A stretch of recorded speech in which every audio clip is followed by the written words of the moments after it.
4 PM news network में दोस्तों आपका स्वागत है। मैं हूं आपके साथ राशिद ज़हीर। दिल्ली का इलेक्शन बजट पर भी भारी पड़ गया।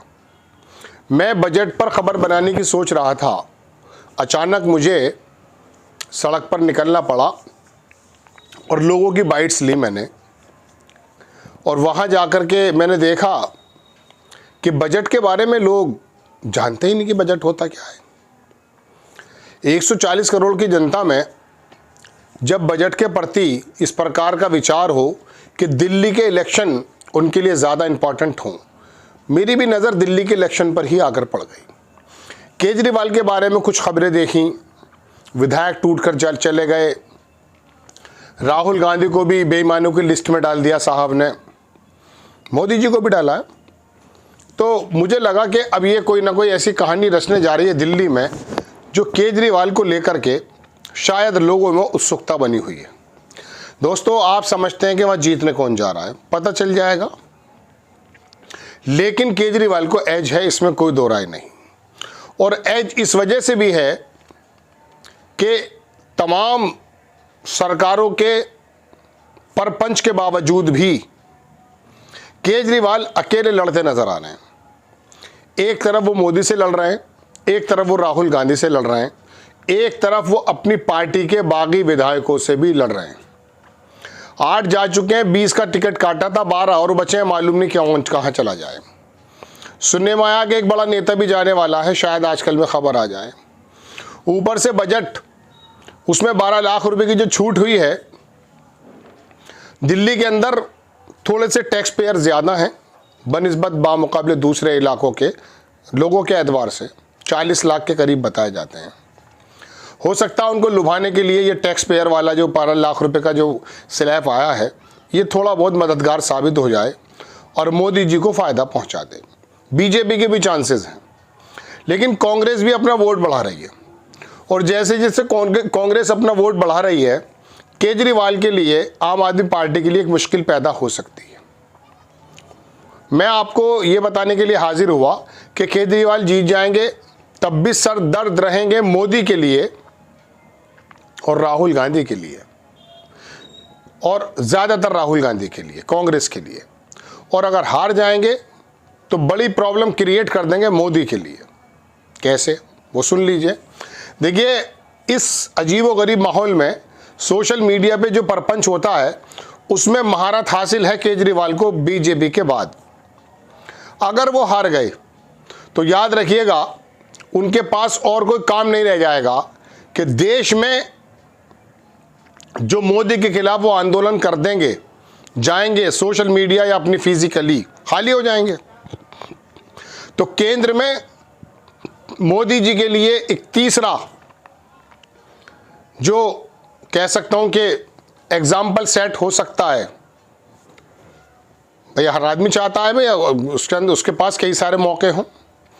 तो एक तरफ कांग्रेस, एक तरफ बीजेपी, तो दूसरी तरफ केजरीवाल इमर्जिंग हो जाएंगे, खाली हो जाएंगे। और अगर देश भर में वो घूमने लगे तो जहां कांग्रेस के लिए वो दिक्कत पैदा करेंगे, मोदी के लिए भी दिक्कत पैदा करेंगे। क्योंकि जितना बड़ा अटैक केजरीवाल करते हैं मोदी या मोदी सरकार पर, इसमें कोई दो राय नहीं कि कांग्रेस ऐसा अटैक नहीं कर पाती। ये बात अलग है कि राहुल गांधी बहुत ज़्यादा लोकप्रिय नेता हैं, लेकिन सवालों का जवाब देने में, अटैक करने में, घोटाले खोलने में केजरीवाल ज़्यादा इंपॉर्टेंट व्यक्ति मुझे लगते हैं। और सोशल मीडिया पर जिस प्रकार से उनकी पकड़ है, मतलब उन्होंने मैनेज करना सीख लिया है कि आखिरकार शुरू से ही ये मामला चलता है कि अपने ट्विटर हैंडल से, अपने आम आदमी पार्टी की वीडियोस को प्रचारित करने से वो किस प्रकार से भारतीय जनता पार्टी का मुकाबला करते हैं, हमने पिछले 2 इलेक्शन में देखा है। दोस्तों, बात यह है कि अगर हार जाते हैं तो और ज़्यादा बड़ी दिक्कत, और जीत जाते हैं तो और ज़्यादा बड़ी दिक्कत। वो क्या है, जीत अगर गए तो तीसरी बार नहीं, चौथी बार चीफ मिनिस्टर बनेंगे, भले वो पहली बार में कांग्रेस के साथ बने हों। 4 बार का मुख्यमंत्री जीता हुआ सबसे पहले जो इंडिया गठबंधन है ही नहीं, उनके यहाँ एक महसूस ये करा देगा धमक कि देखिए साहब, मुझे लोगों ने चौथी बार चुना है, लिहाजा मैं देश का सबसे ज़्यादा लोकप्रिय नेता हूँ। राहुल गांधी को कई सारे स्टेट के अंदर हार का सामना करना पड़ा है, लिहाजा आप इनको दरकिनार करके मेरी बात करें। ये बात अलग है कि उनका ताल्लुक आरएसएस या बीजेपी या मोदी से क्या है, वो अगला चीज़ है। लेकिन गठबंधन के लिए वो पहले भी परेशानी साबित करते आए हैं और आज भी कर जाएंगे। जीतेंगे तब भी और हारेंगे तब भी। केजरीवाल, देखिए मैं आपको बताता हूँ, पार्टियाँ या नेता ये कभी मरते नहीं हैं। अगर खुद ना चाहें तो, अगर वो सरवाइव करना चाहते हैं तो हो सकते हैं सरवाइव कर जाएं, दोनों ही सूरतों में। अब दिल्ली के इलेक्शन की बात मैं आपको बताऊं दोस्तों, कांग्रेस को 4% वोट मिला था, इस बार बढ़ने की उम्मीद है। ये 8, 9, 10, 12 अगर चला जाता है कोई ज़्यादा फर्क पड़ने वाला नहीं है। लेकिन अगर ये 15 चला जाता है, ये 20 चला जाता है, ये 12, 13 से ज़्यादा चला जाता है, तो हो सकता है केजरीवाल को कुछ सीटों पर हार का सामना करना पड़ जाए। और इसमें कोई दो राय नहीं, 10-15%, 10-5% उधर से उधर होते के साथ ही ना सीटें बदल जाती हैं। ऊपर से मैंने आपको पहले के एपिसोड बनाया था कि इसमें तो कोई दो राय नहीं कि चुनाव आयोग के पर कतर दिए हैं केजरीवाल ने। लेकिन केजरीवाल अगर जीत जाते हैं तो चुनाव आयोग के बारे में भी ये बात अड़ेगी कि लड़ने वाला चाहिए। देखिए, चुनाव आयोग के सामने होने के बावजूद केजरीवाल ने इलेक्शन को जीत करके दिखा दिया। ये दिलचस्प बना हुआ है इलेक्शन।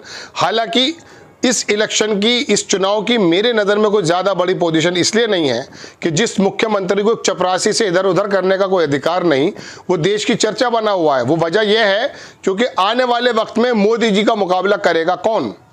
बहुत सारे खतरों को दरकिनार करते हुए मोदी जी अंदरूनी भी और बाहरी भी लगातार अपनी पारी को खेल रहे हैं, क्योंकि उनके हाथ में एक ऐसा ज़बरदस्त तरीके का हथियार है, धार्मिक सांप्रदायिकता।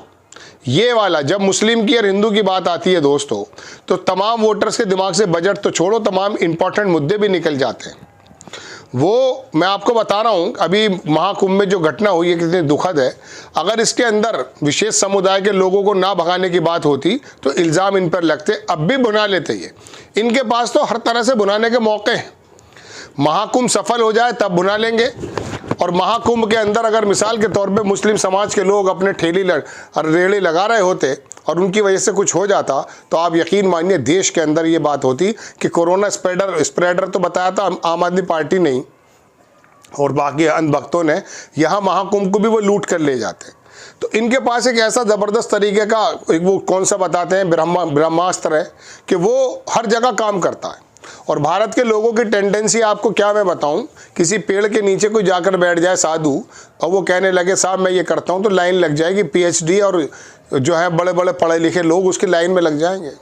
मैं देख रहा था पिछले दिनों हमारे शहर के एक सर्जन है, उनको पीलिया हो गया, वो पीलिया झड़वाने गए थे किसी साधु के पास।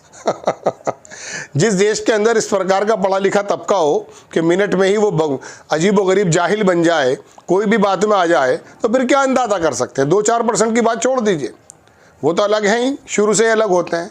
जहाँ का पढ़ा लिखा तबका भी अनपढ़ लोगों से बड़ा जाहिल हो, उन्हें तो कोई भी भीड़ों की तरह हाँक देगा।